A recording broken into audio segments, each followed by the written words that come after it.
Al contrario que cuando hablamos de la teoría de la relatividad, que dijimos que era básicamente una idea y una reflexión, una teoría desarrollada por Albert Einstein, cuando hablamos de la mecánica cuántica vemos que aparecen muchos científicos, muchas personas que han contribuido al desarrollo de esta nueva forma de entender la realidad. Vemos a Max Planck en primer término, vemos a Louis de Broglie, Albert Einstein, Niels Bohr, Heisenberg, Pauli, Schrödinger, Max Bohr y por último a Dirac, entre otros muchos que contribuyeron al desarrollo de la mecánica cuántica. Vamos a ver por qué la necesidad de una nueva forma de entender y explicar lo que sucede a nuestro alrededor. En la física clásica se plantean una serie de problemas que surgieron. Uno de ellos es el relacionado con la radiación térmica, lo que se llama en física la radiación de un cuerpo negro. Este esquema es un poco resumen de lo que vamos a desarrollar a continuación como idea de aquella forma de comenzar una nueva física, la física relacionada con la mecánica cuántica. En este caso vemos que en la radiación del cuerpo negro hay un tratamiento clásico, una explicación clásica de lo que se observa, que es el tratamiento de Rayleigh-Jeans y una serie de experimentos llevados a cabo por Stefan Boltzmann, en el que no coincide la explicación clásica con lo que se obtiene. Ese tratamiento cuántico, esa nueva forma de explicar lo que se observa, se conoce como la raíz de la radiación de Planck, en el sentido de que la energía está cuantizada. Es lo que llamamos la primera cuantización. Luego lo vemos con más detalle.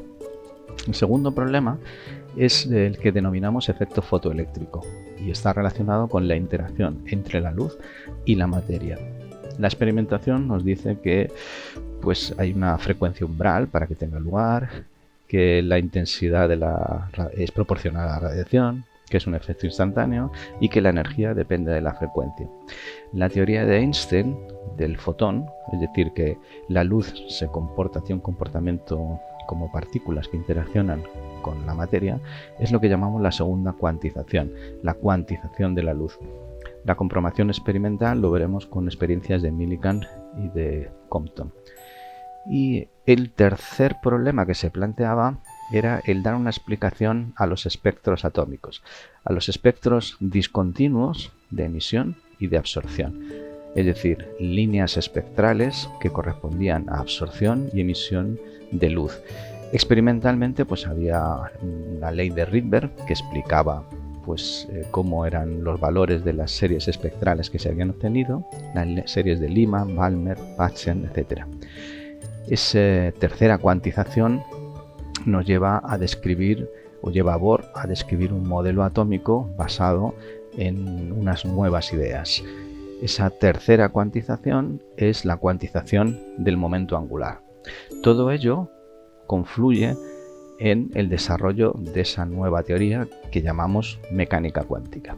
Vamos a ver uno por uno estos problemas y cuál fue la solución que obtuvieron los diferentes científicos.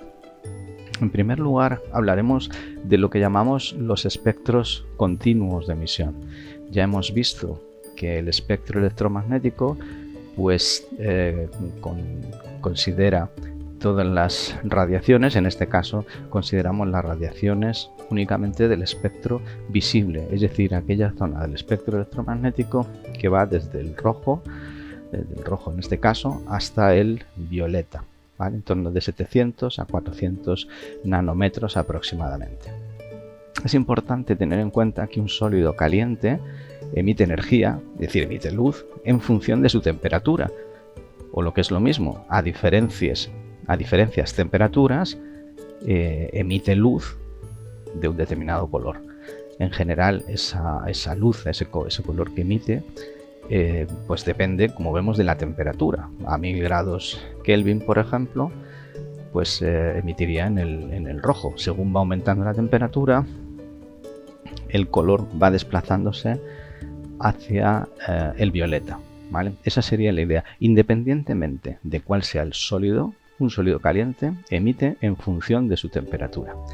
En esta gráfica vemos cuál es la intensidad de la emisión en función de la longitud de onda. Y vemos que conforme aumenta la temperatura, hay dos fenómenos relacionados. Uno, que aumenta la intensidad de la radiación. Fijaos que lo que está debajo de la curva, el área por debajo de la curva, aumenta conforme aumentamos la temperatura. Y además el máximo se desplaza hacia el violeta, ¿vale? Esta idea es la que aparece aquí descrita. El máximo de energía emitida aumenta con la temperatura y se desplaza hacia longitud de ondas más cortas, hacia longitud de ondas menores o hacia frecuencias mayores, sería lo mismo. En esta otra gráfica pues vemos precisamente esta línea discontinua que nos marca precisamente que el máximo aumenta con esa temperatura y se desplaza hacia las longitudes de onda más cortas. Es lo que se llama la ley de desplazamiento de Wien. Esa ley de desplazamiento nos dice que la longitud de onda para una intensidad máxima disminuye al aumentar la temperatura. Y hay una ley experimental donde el producto de la longitud de onda máxima por la temperatura es igual a 2,898 por 10 elevado a menos 3 metros por grados Kelvin. ¿Qué es un cuerpo negro? Bueno, la idea de cuerpo negro está relacionado con un objeto que es capaz de absorber todas las longitudes de onda. Lógicamente, como las absorbe todas, es capaz también de emitir todas las longitudes de onda. Y eso es lo que llamamos un cuerpo negro. Pues podemos representarlo de esta manera: un objeto en el que ha entrado toda la radiación, y si hay un pequeño orificio donde la radiación puede salir, emitirá en todas las longitudes de onda.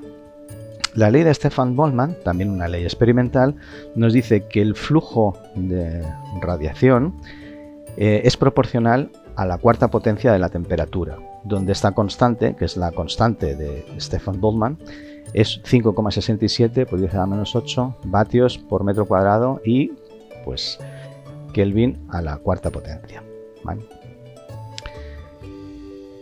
Hay una discrepancia entre los valores experimentales y las teorías clásicas. Los valores experimentales son estos que están puestos aquí, los de la ley de Wien, donde relaciona cuáles son los diferentes valores de intensidad y de longitud de onda. Y la teoría clásica, que es la teoría de Rayleigh-Jeans, hace referencia a esta curva. Como vemos, esta curva se incrementa mucho a medida que va disminuyendo la longitud de onda. Es lo que llamamos, o que se llamó en su época, la catástrofe ultravioleta, porque se hacía prácticamente infinito según iba disminuyendo la longitud de onda hasta hacerse, bueno, hasta que llegase la región del ultravioleta. Por lo tanto, había discrepancia entre lo experimental y la descripción teórica. Esta línea que aparece aquí pues sería la descripción, como veremos, de Max Planck. Y esta es la primera cuantización, el origen y el principio que todo el mundo considera como el punto de partida de la mecánica cuántica o de la física cuántica. El 14 de diciembre de 1900 nace, en principio, de esta manera, la teoría cuántica. La ley de la radiación de Planck, a partir de las consideraciones realizadas, pues nos dice que la energía emitida por un cuerpo negro no es continua, sino que existen niveles discontinuos de energía. Los átomos se comportan entonces como osciladores. Esa es la idea con la que describía ese tipo de emisión de radiación de un cuerpo negro. En el interior de un cuerpo negro consideraba que los átomos se comportaban como osciladores y por lo tanto no todas las energías eran posibles, sino solamente unas determinadas energías. Esa cuantización de la energía se expresa por la ley que corresponde a la proporcionalidad entre la energía y la frecuencia. La proporcionalidad es precisamente la constante h, que se denominó posteriormente constante de Planck, cuyo valor es 6,626 por 10 a la menos 34 julios por segundo. Esa constante de Planck está presente en muchísimos sitios cuando se estudia a nivel de partículas subatómicas. La comprobación experimental, pues la coincidencia con los valores experimentales de la radiación, es decir, cuando se tenía en cuenta esta cuantización de la energía, coincidían los valores experimentales con los valores pronosticados por esta teoría. Y también la radiación residual del universo, que correspondía a una temperatura de unos 2 o 3 Kelvin. Max Planck recibió el premio Nobel en 1919. La segunda idea, el segundo problema que a finales del siglo XIX aparecía era el relacionado con la interacción entre la luz y la materia. El efecto fotoeléctrico consistía en la emisión de electrones por superficies metálicas al ser iluminadas. El diseño básico de la experimentación consistía en lo siguiente. Teníamos una célula, una fotocélula que estaba al vacío, donde se hacía incidir luz monocromática a un fotocátodo. En este fotocátodo, en determinadas condiciones, se observaba que llegaban electrones al ánodo y por lo tanto circulaba corriente. Variando la diferencia de potencial en este otro circuito secundario, pues era capaz de parar esos electrones, es decir, que dejasen de circular. Esas experimentaciones llevaron a la idea de que había una interacción entre la luz y la materia, pero no se sabía cuál era la explicación de ello. Si representamos la gráfica de la intensidad de la corriente frente al potencial de frenado, es decir, este potencial que era necesario para parar la corriente, pues vemos que la gráfica es de esta manera. Necesitamos un potencial inicial, ese potencial sub cero, y vemos que hay dos tipos de curvas que corresponden a dos intensidades diferentes de iluminación. Pero vemos que la corriente de saturación, es decir, el potencial de frenado, es independiente de la energía de que haya más iluminación, más intensidad o menos intensidad. El potencial que se necesita es el mismo, es decir, es independiente de la cantidad de luz que llegue. El efecto fotoeléctrico lo podemos resumir con este esquema, ¿vale? Donde una de las características principales es que cada metal tiene una frecuencia mínima independiente de la intensidad. Por ejemplo, si hacemos incidir sobre una superficie de potasio con una luz de 700 nanómetros, es decir, que tiene una energía en unidades de electronvoltio de 1,77, pues no se emiten electrones.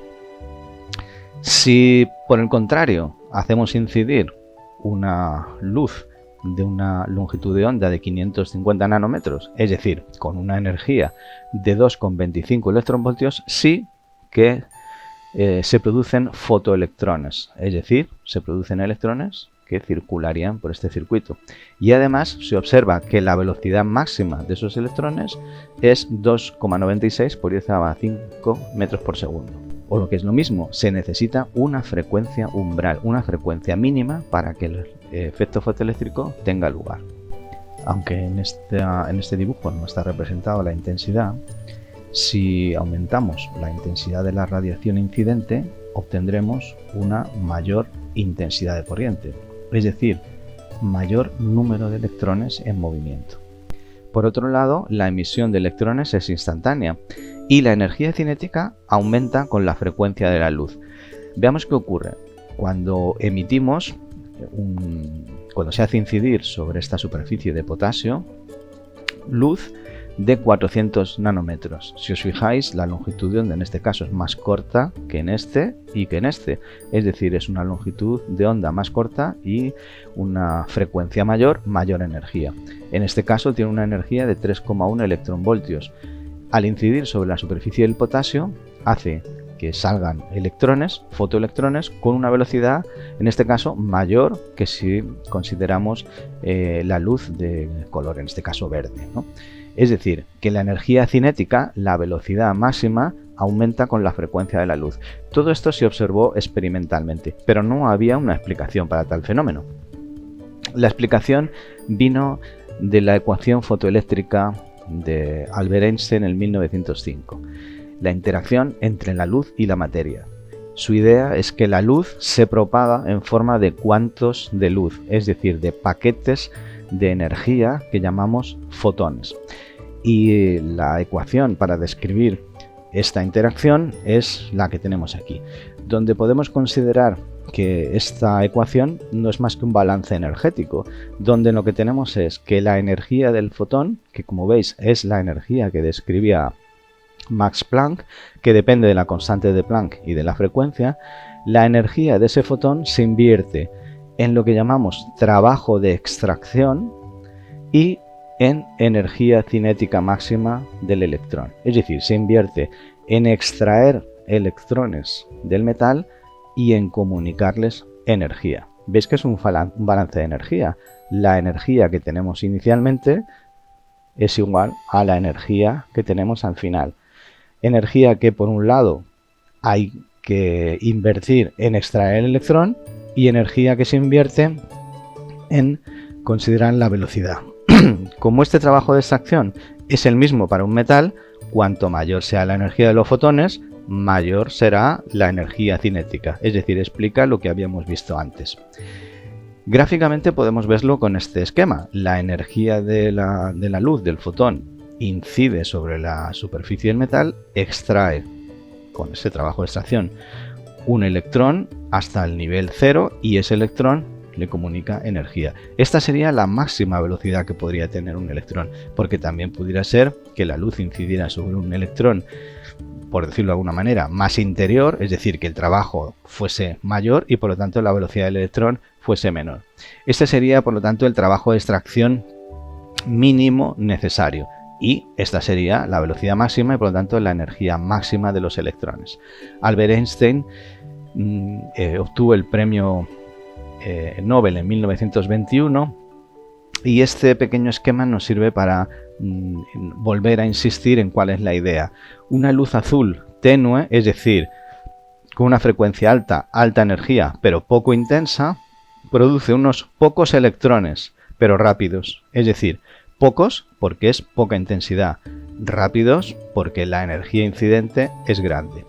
Mientras que una luz roja intensa produce muchos electrones, claro, porque es función de la intensidad, pero lentos, sí, porque la energía procedente es pequeña, siempre y cuando se produzca el efecto fotoeléctrico, lógicamente.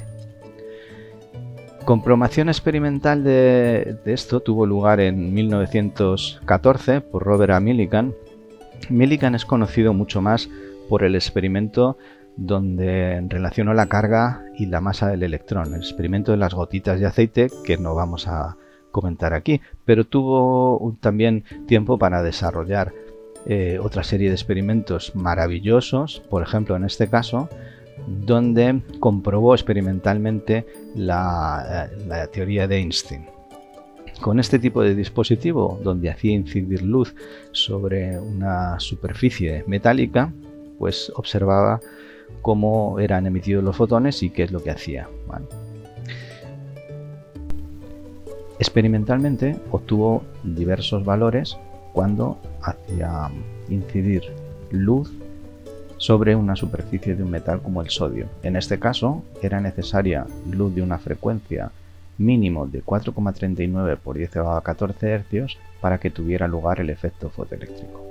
Obtuvo todos estos valores que, como veis, son coincidentes con una recta en la que tenemos una relación directamente proporcional entre la energía cinética y la frecuencia. Otra gráfica nos puede llevar a calcular a partir de los valores experimentales justamente el valor de la constante de Planck. Si medimos en la gráfica, cogemos en la gráfica 2 puntos y evaluamos la diferencia de frecuencia y la diferencia de energía cinética entre los dos, veremos que en este caso esa variación de energía es de 1,25 electronvoltios y la frecuencia es de 3 por 10 a la 14 hercios. En este caso, vemos que en unidades de electronvoltio por segundo, la constante de Planck valdría 4,1 por 10 a la menos 15 electronvoltios, valor que se corresponde con el de la constante de Planck. Veis que estos datos son de 1916. lógicamente obtuvo el premio Nobel en 1923. Una comprobación de la luz también es el llamado efecto Compton en 1923, que insistía también en la interacción entre el fotón, es decir, la energía de la luz, y el electrón, lo que es lo mismo la interacción luz-materia. Aquí tenemos a Compton con el diseño del experimento y en qué consistía básicamente en este esquema. La idea es que la luz incidente, un fotón, puede incidir sobre el electrón que está en reposo. Este electrón, bueno, pues saldría con una velocidad y un ángulo respecto de la dirección inicial de incidencia, y el fotón pues se desviaría, el fotón saldría desviado con un ángulo phi, y el resultado sería que esa radiación que se ha dispersado tiene una longitud de onda mayor que la longitud de onda inicial. Si os fijáis aquí, este sería un fotón pues violeta o azul, mientras que este fotón que sale tiene una mayor longitud de onda, bueno, aquí representado de color rojo. La diferencia entre la longitud de onda de ese fotón dispersado y la longitud de onda inicial depende del ángulo de salida. Bueno, esta es la idea de la experimentación. Llevarlo a cabo era complicado, pero Compton pues realizó este experimento y comprobó experimentalmente todos los valores que se obtenían. Estos son los resultados experimentales que dependen del ángulo. Veis que de nuevo aparecen valores de cuantización, es decir, que no todos los valores son posibles, sino solamente, fundamentalmente, unos cuantos. Obtuvo el premio Nobel en 1927. En cuanto a los espectros atómicos, esa tercera idea que aparecía al principio como base, como punto de partida para el desarrollo de la mecánica cuántica, pues se conocía desde el siglo XIX que cada elemento químico presenta un espectro de emisión característico que depende solamente del material que estamos considerando, con unas líneas espectrales que podíamos agruparlas en series. Esos espectros, por ejemplo el del sodio es muy característico con dos líneas amarillas, el espectro del mercurio, como vemos, con líneas de diferentes colores. Eso quiere decir que cada uno de los elementos químicos tenía una especie de huella dactilar que caracteriza de alguna manera ese elemento químico, que es específico de ese elemento químico. Pero ¿cuál era la explicación? Pues no se sabía hasta ese momento. Había una ecuación experimental de Rydberg que relacionaba pues una serie de números de valores con la longitud de onda y daba muy buenos resultados. Es decir, que esta ecuación resumía las experiencias que habían obtenido de estas líneas espectrales. El modelo atómico de Bohr de 1913, donde publica un texto sobre la constitución de átomos y moléculas, interpreta esos espectros discontinuos y los interpreta en función de la cuantización de la energía. El modelo atómico de Bohr, que como vemos aquí, ahora veremos algunas características, considera que los electrones giran en órbitas estacionarias. Una de las ideas es que cuando un electrón quiere pasar de una órbita a otra, cuando está en una órbita de una energía superior a una órbita de energía inferior, que son estacionarias ambas, al pasar de una órbita a otra emite energía. Esa energía que emite es la que corresponde a esas líneas espectrales. Si esa energía está dentro del margen de la radiación que nosotros vemos, es decir, de la radiación visible, pues veremos líneas de diferentes colores. Si está fuera del rango del visible, pues no veremos las líneas de color, sino que serán pues líneas que corresponderán a radiación de ultravioleta, de otras características. En este esquema vemos, por lo tanto, que en este caso, en la serie de Balmer, que son visibles, los tránsitos electrónicos en las diferentes órbitas del electrón nos darían esas diferentes líneas espectrales. El tránsito energético correspondería a esta ecuación, que es muy parecida a la ecuación de Rydberg. Lo podemos ver también de esta manera para un átomo de hidrógeno. Para el átomo de hidrógeno, cuyo espectro sería este, en el visible, lógicamente hay radiaciones de emisión que no son visibles, pero en este caso pues vemos cuáles serían las transiciones energéticas de los diferentes niveles al nivel fundamental. Vemos también aquí lo que entendemos por emisión, es decir, cuando el electrón pasa de una órbita de un nivel energético mayor a uno menor, o de absorción, si se necesita energía para pasar de un nivel energético a un nivel energético mayor. Si la energía es superior a la energía para tener el electrón confinado, pues ese electrón saldría fuera y es lo que llamamos ionización. Niels Bohr recibió el premio Nobel en 1922. El modelo atómico de Bohr, como hemos comentado antes, pues está basado en lo que llamamos la cuantización del momento angular. Nos indica que no todos los valores del momento angular son posibles y ya sabemos que el momento angular está relacionado con el giro, está relacionado con la órbita que pueda llevar, en este caso, un electrón alrededor del núcleo. No todas las órbitas son posibles, sino solamente las que corresponden a determinados valores de ese número n. A cada nivel de energía le corresponde un valor de un número cuántico principal que llamamos n, de tal manera que n igual a 1 es el estado fundamental. Los siguientes niveles pues corresponderán a estados que no son fundamentales, es decir, estados con un nivel de energía superior. Básicamente las ideas de este modelo son que el electrón gira alrededor del núcleo en una órbita circular sin emitir energía. Es decir, estamos hablando de órbitas estacionarias. Ese radio estacionario es proporcional al valor de n al cuadrado. El radio y la energía de la órbita están cuantizadas, es decir, esas órbitas donde los electrones están girando corresponden a unos valores del radio determinados y unos valores de energía determinadas, no cualesquiera, sino unos determinados, están cuantizados. Y el cambio de órbita se hace emitiendo o absorbiendo un fotón. Si en este caso está una órbita de mayor energía, va a una órbita de menor energía, se emite un fotón. El modelo atómico de Bohr se comprobó experimentalmente pues en 1914 con la experiencia de Franz Hertz. Aquí tenemos a ambos, haciendo chocar átomos de mercurio con electrones o electrones con átomos de mercurio, y demuestra la existencia de niveles discretos de energía en los átomos.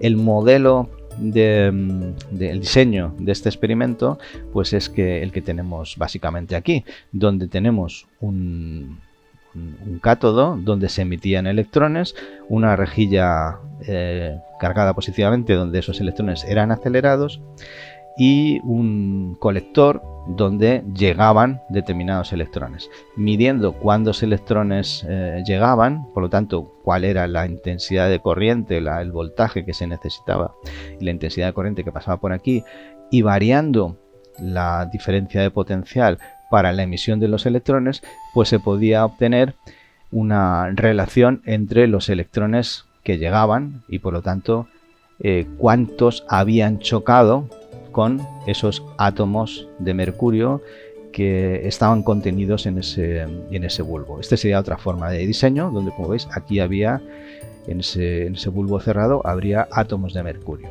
Los resultados, pues los resultados son estos que se describen aquí.